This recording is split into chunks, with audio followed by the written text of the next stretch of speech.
Hello everybody, it's Anna and welcome back to my booktube channel. This is going to be my wrap-up of the 16 unique games that I played during the weekend of SHUX 2019. That's the Shut Up and Sit Down Expo, which is the board game convention that my husband and I went to in Canada the first weekend of October. Since I have a lot of games to get through, I am not going to spend a lot of time introducing this video, so here we go. So the first game that I played at SHUX was a replay of Tapestry, which is the new game out by Jamie Stegmaier. This was my first time playing Tapestry at a higher player count. I'm putting it back down because the box is heavy and I don't really feel like holding it up the entire time.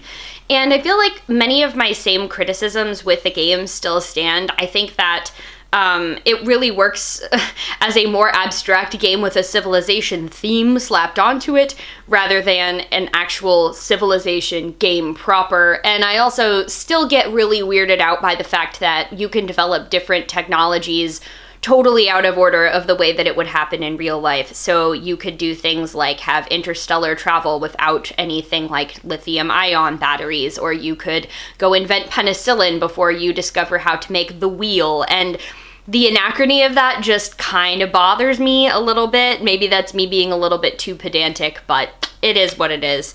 Then we played a game that was called Space Park. I have the Board Game Geek app up on my phone because I need to remember all the titles, which I thought was just fine. It was a very simple, like, action selection game where you were, moving space shuttles around a board to collect resources and turn them into victory points.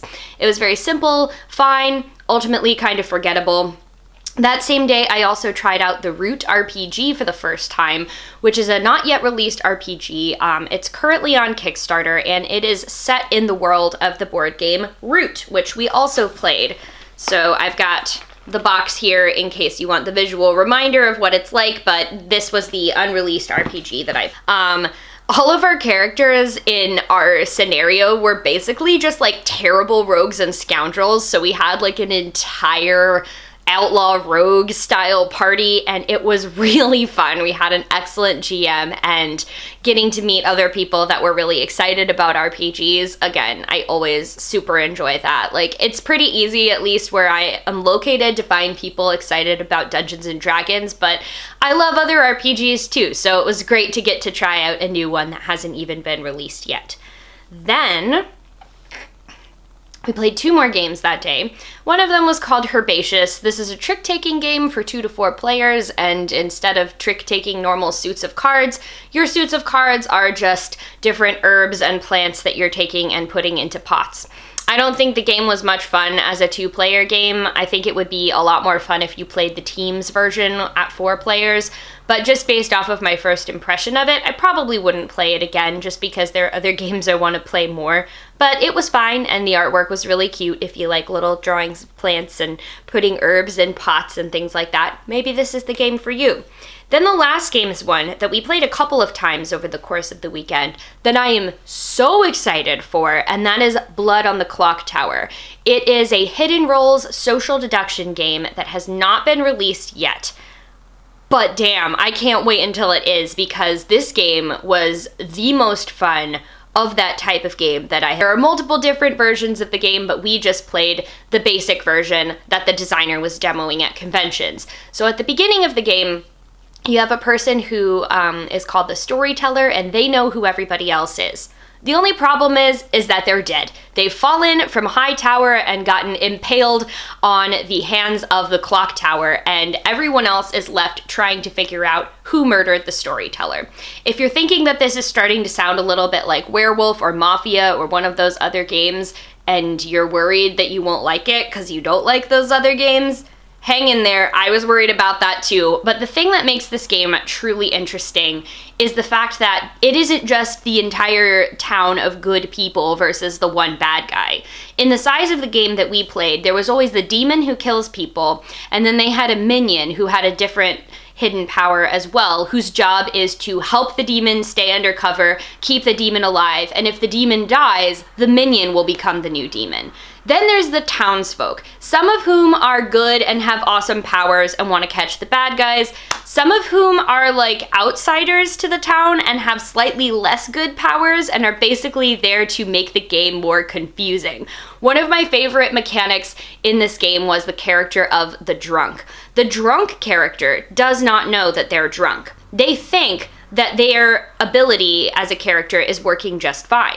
Sometimes a character's ability might let them tell if the person sitting next to them is good or evil. Well, if you're drunk, you might be getting false information from the storyteller when it comes time to be your turn, but you don't know that because you are the, like, I'm not drunk, you're drunk kind of thing going on.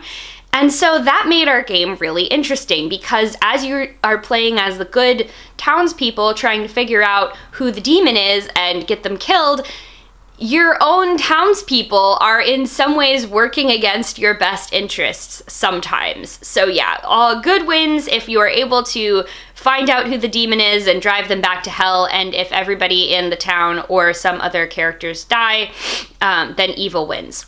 My first game, I was playing as the empath, so I got to be able to tell whether the people sitting next to me were good or evil. I ended up getting killed halfway through that game because people were like, she just seems suspicious. And I was like, okay, I get that a lot in this type of game, but it was so much fun, I didn't mind. And then in the last game, I got to play as the demon, and I almost won too.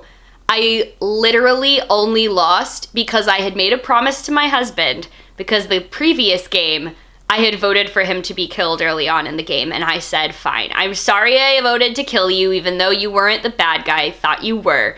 So here's what we're gonna do. If I get to be the demon next game, I promise I'll kill you last. And that goodness ended up costing me the game because he's too smart and he figured it out and he convinced everybody else to vote against me, so I was destroyed and good won. The game was absolutely amazing. So that was the first day. Let's see, the second day, we played a lot more games. Let's see. Okay, so one of the games that we played the second day is called Letter Jam. It is a cooperative sort of like word game where everybody in... Let me see how I want to describe this. It's definitely easier to understand when you're playing it than when you're describing it.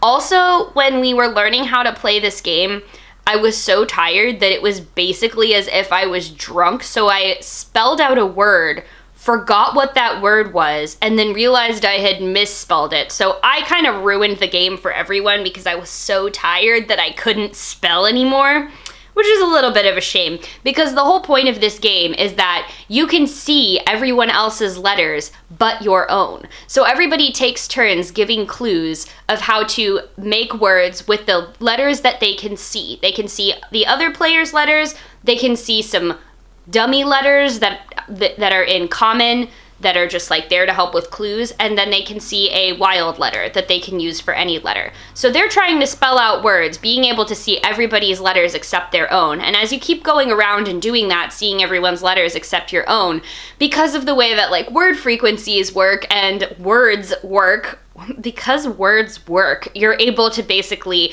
figure out what your letter is over time, and then you just keep going down the selection of letters that you have.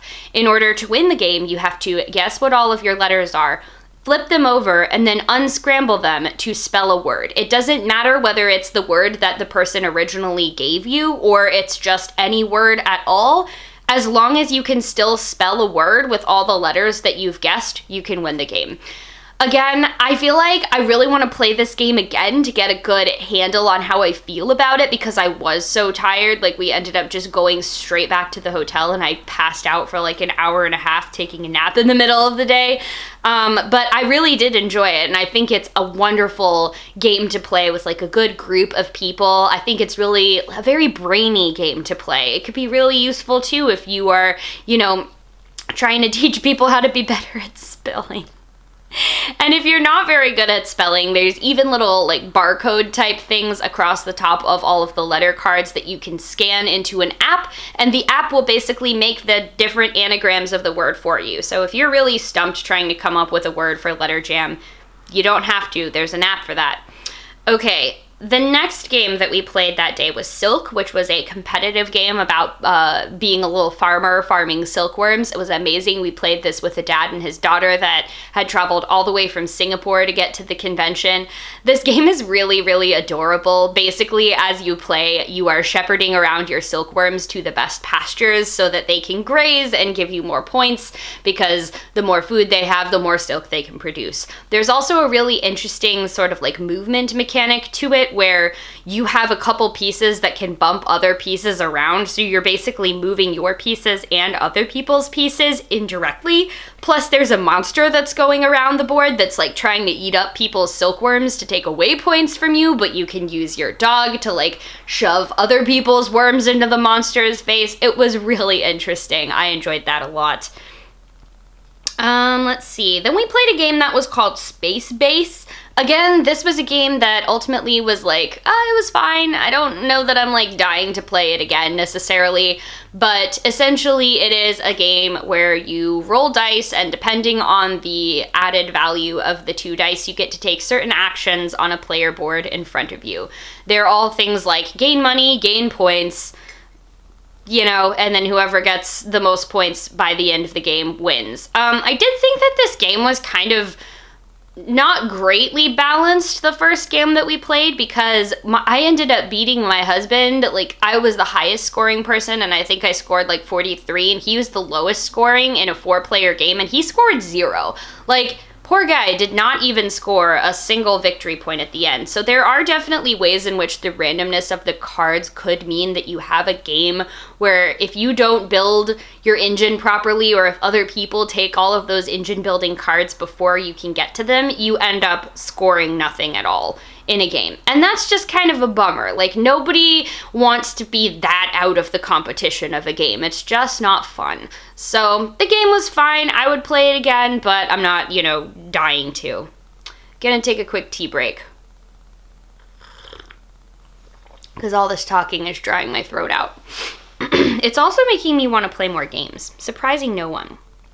Okay, he and I were also looking for a big group of people so that we could play the game Root, which, again, you've heard me talk about this before, but it is basically an asymmetrical game where every player faction plays differently, and you are all trying to score the most points to become like the best, most influential faction in the woods.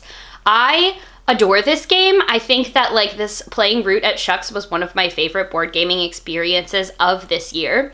This was the first time we actually even played it with some of the expansions. We played with the Riverfolk expansion. So basically they're otters that can go up and down rivers and establish trading posts, and they can get victory points by establishing trade relations with other groups. This time I played as the Vagabond, and honestly, I don't think I can ever play as any other faction, except I'll have to when we play a 2-player game, because you can't play as the Vagabond unless there's already like 3 other people in the game. So the Vagabond is a little raccoon that basically just goes around scavenging through ruins for loot, and they can go give aid to other players in exchange for items or alliance points. So basically, you just can get a lot of points by allying yourself with other factions, continuously offloading cards to them, and that gives you even more points. So you're just like, oh, let me help you, help yourself, help me win the game. It was absolutely incredible. We played it with 5 people this time, so we played with the 4 basic factions plus the Riverfolk expansion. I really can't wait to play this game. And then finally, at the end of the day, we were very tired at the end of Saturday, and we were just looking for a easy game to wind down with. So we ended up playing Parade, which is a very simple Alice in Wonderland themed card game that is actually, I think, my very favorite card game that I've played in recent memory. This was a game that we had randomly discovered because someone invited us to play with them at SHUX last year, and yeah, it's just absolutely charming and delightful. It plays up to 6 people, which is another reason why we really like it, because we can play it in bigger groups. I would highly recommend this if you're looking for a good accessible game, or just a game that makes a good gift, or a game that's nice to play when you're traveling, because it's easy to set up and break back down again. All right, and then the final day of the convention, I ran my first ever originally written RPG session. I ran the Mouse Guard RPG, which I thought was totally amazing. I think all of the players had great fun. It was really awesome getting to meet them. So if any of y'all are watching, thank you so much for coming by and indulging my little game. I will go ahead and link Alexandria RPG, who very kindly set up an RPG lending library and also some play space and organized sign-up sheets and stuff for this down below. They go to a lot of the local Pacific Northwest conventions, but this was the first time I had seen them at a con outside of the Seattle area, so thanks for that. Then Sean and I very quickly played a simple tile laying game called Dead and Breakfast. It was really cute. You draft tiles from a central area to basically build a hotel full of the most frightening frights you can, and then you get to select guests to visit your hotel in order to gain you points. You gain points based off of how many things in the hotel that guest is scared of. So if you have a lot of zombies in your hotel, you want a guest who's afraid of zombies to visit because their screams fuel your victory. And then the final game that we played at the convention proper was the new hotness in town, and that is Black Angel. This is an interesting game, I will say that. It definitely is a bit of a doozy to learn how to play. Primarily, it's a dice drafting game because you are rolling dice and then taking actions and moving your little like cute robot workers around to be able to do different activities on the ship. But the real game is where the Black Angel, which is the name of the spaceship, is just flying through space. And things are happening on a separate space board that's separate from the ship board where all of your actions are going on. I can't really explain it in the time that I have left for this video, but I might have to go a little bit more in depth, so stay tuned for that. I will link a couple of videos that I have watched about Black Angel and videos that review it down below because I don't think I can really do justice to explaining it, especially because I've only played once and there's just so much going on with this game. But I really enjoyed it, and even though it was maybe about 3.5, 4 hours total to get from start to finish of that game, and I was exhausted by the end of it, I almost immediately wanted to play it again. Then it was time, as all good things do, to come to an end. Personally, I believe this is bullshit and we should let the good times continue to roll. So that's what we did when we went back to our hotel. We pulled out a game that we had brought from home. It is called Through the Ages, A New Story of Civilization. And this is a real civilization game. Looking at you, Tapestry. I'm coming for ya. So this is a game that is actually about building a civilization. You start out like very typical civilization games do with some basic technologies like wood carving huts and copper tools and a basic temple and little like hoplites for your military, and then you draft cards from a central pool, build things to increase your civilization, and basically the civilization with the most culture points, which you get from building things like temples and theaters and libraries and other things like that, wins the game. This was the first time that I had actually gotten through an entire game of Through the Ages, because it's really long and I adored it. I thought it was amazing. Once again, camera's gonna die soon, so I need to wrap this up, but I will talk more about it in the next video because I'm definitely gonna play it again. So if you have made it so far through my SHUX wrap-up, comment down below with the word meeple. That's M-E-E-P-L-E, so I know that you made it. Don't forget to give my channel a subscription if you want to see more videos like this, and as always, thank you all very much for watching, and I'll see you in the next one. Bye.